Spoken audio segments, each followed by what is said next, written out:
একজন প্রবাসীর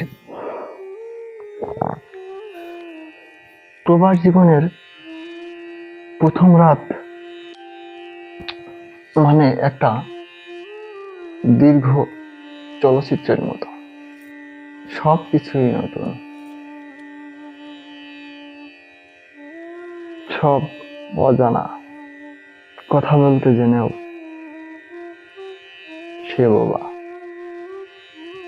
কানে শুনতে পেরেও সে কিছুই শোনে না। কিভাবে শুনবে? সে তো বুঝতে পারছে না কি বলছে।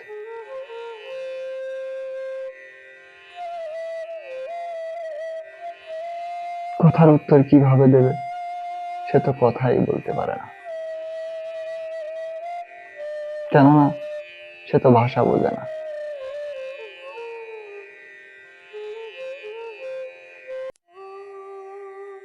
ইমাক নতুন একটা অভিজ্ঞতা, নতুন এক বাস্তবতার সম্মুখীন।